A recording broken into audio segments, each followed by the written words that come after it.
Hello everyone and welcome back to another video from Crazy Gamer. In this video, I'm going to show you how to add a payment method on the Toca Boca World game. So let's get started right away. First of all, open up the Toca Boca World game on your device. And once you open it up, you will be taken into the main menu. From here, you can tap on the shopping cart icon to view various different items that you can purchase within the game by using your real-world currency. Now, when you find any item or package that you are interested in, you can tap on the buy button and then verify your age. After doing so, you will now see the add credit or debit card option.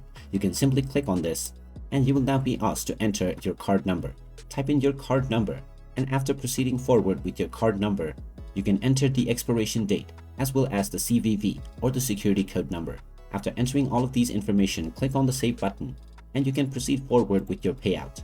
And now this payment method has been added onto the Toca Boca World application on your account as well as your Google Play Games account, and you will be able to use this in order to make any purchases within the game in the future. And there you have it. That is how easy it is to add a payment method on the Toca Boca World game.